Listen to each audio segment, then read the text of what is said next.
हाँ, तो बीच में ही यह कट गया, तो इसलिए आज 2 हिस्सों में वीडियो जाएगा आपके पास।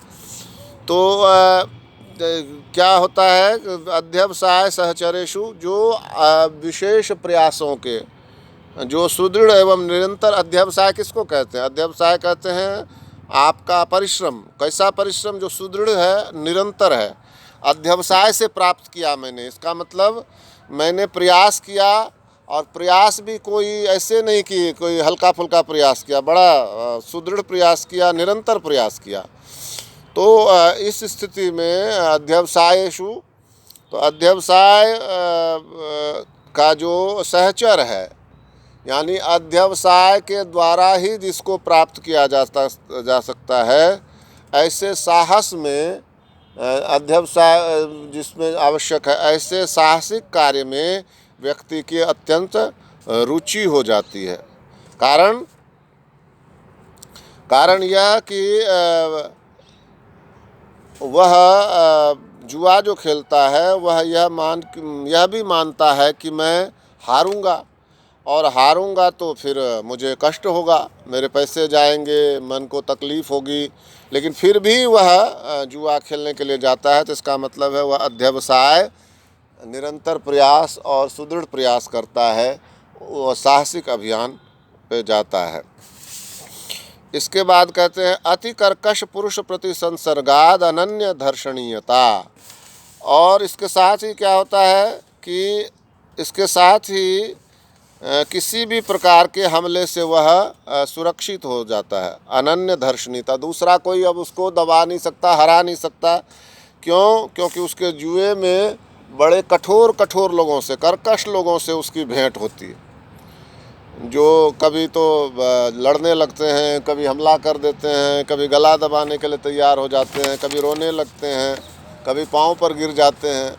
तो इस तरह से जो ऐसे लोग हैं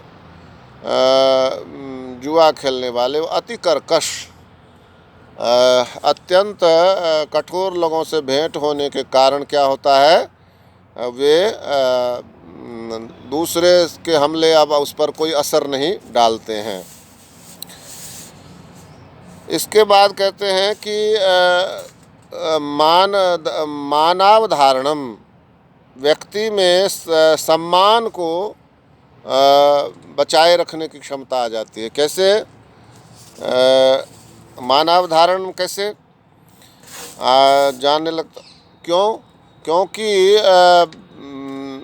यदि वह बहुत हार गया है, धन बहुत हार गया, तो अब क्या करे? वो गिड़गिड़ाएगा सामने वाले के आगे, ऐसा वो करता नहीं है, तो हार को भी स्वीकार कर लेता है। तो स्वीकार कर लेता है तो इसका मतलब है कि वो अपने आत्मसम्मान को धारण कर लेता है, बचा लेता है। आगे कहते हैं मानावधारणम के बाद अकृपणम च शरीर यापनम इति।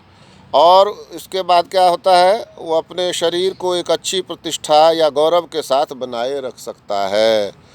अकृपणम च शरीर यापनम इति, अपने शरीर की के गौरव को वह बचाए रखता है। यानी को चुपचाप मान लो निकल जाए तब तो शरीर का गौरव है। अगर वो छटपटाने लगे, गिर पड़े, मारपीट कर ले, तो उसके शरीर का गौरव ख़त्म हो गया, उसको पीट सकते हैं सभी मिलके। तो इस तरह से कहता है उत्तमांगनोपभोगेप्यधर्म अर्थधर्मयो सफलीकरणम। इसके बाद कहते हैं कि सुंदर स्त्रियों का भोग, धन और गुण रूपी 2 वस्तुओं को उत्तमांगनोपभोगेप्यधर्म अर्थ धर्मयो सफलीकरणम, धर्म और अर्थ दोनों का सफल करना होना बनाते हैं।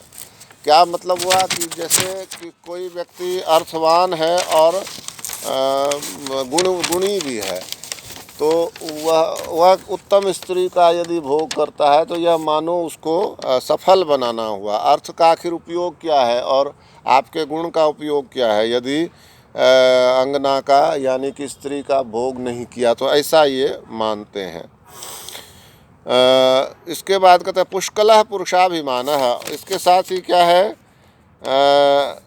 यह अपने पुरुषाभिमान, पुरुष होने का अभिमान बहुत अधिक अभिमान है।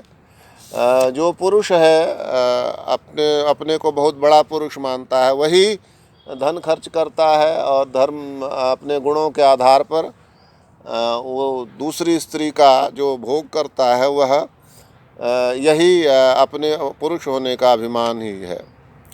भावज्ञान कौशलम, आंतरिक भावनाओं को जानने का कौशल है ये, कि ये स्त्री मुझे चाहती है या नहीं चाहती है, ये समझ लेता है वो। भावज्ञान कौशलम। अलोभ क्लिष्टमाचेष्टितम, लोभहीन क्रियाकलाप। अलोभ क्लिष्टम आचेष्टितम, लोभहीन क्रियाकलाप, क्योंकि जब वह इस तरह का कोई कर्म करेगा स्त्री का भोग, तो उसका धन खर्च होगा। तो धन खर्च होगा तो इसका मतलब है लोभ नहीं है उसमें धन के प्रति। अलोभ क्लिष्टम आचेष्टितम, लोभहीन जो उसका क्रियाकलाप है। अखिलासु कलासु वैचक्षण्यम, अखिलासु कलासु वैचक्षण्यम, सभी कलाओं में यह सभी कलाओं में चातुर्य को प्रकट करता है। क्या ये जो क्या ये जो स्त्री का भोग है। अलब्धोपलब्धि लब्धानुरक्षण रक्षितोपभोग भुक्तानुसंधान रुष्टानुनयादिश्वज श्रम अभ्युपाय रचनया बुद्धिवाचो पाटवम। यह प्रगल्भता यानी स्पष्टता को और दक्षता यानी कौशल को यह पूर्ण अवसर प्रदान करता है, ताकि उस प्रिय स्त्री को प्राप्त करने के उपायों की भी खोज होती रहे। जो वह व्यक्ति है वह उस स्त्री को भोगने के उपाय की खोज वह लगातार करता रहता है, तो यह उसकी प्रगल्भता यानी कि आगे बढ़कर कुछ करने की जो इच्छा होती है, कुछ कार्य करने की, उसको प्रगल्भता कहते हैं। और कौशल भी चाहिए उसको किस तरह से प्राप्त किया जाए, तो ये पूर्ण अवसर प्रदान करता है।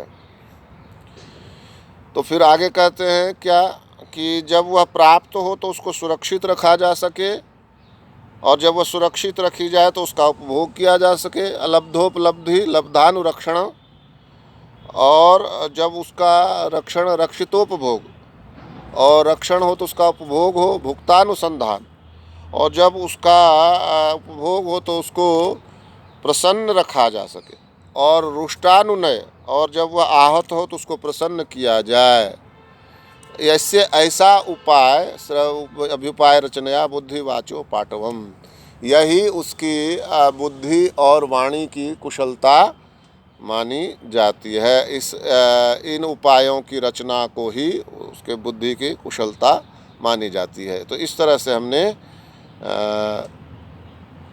आगे अध्ययन किया, अब शेष आगे करेंगे। धन्यवाद।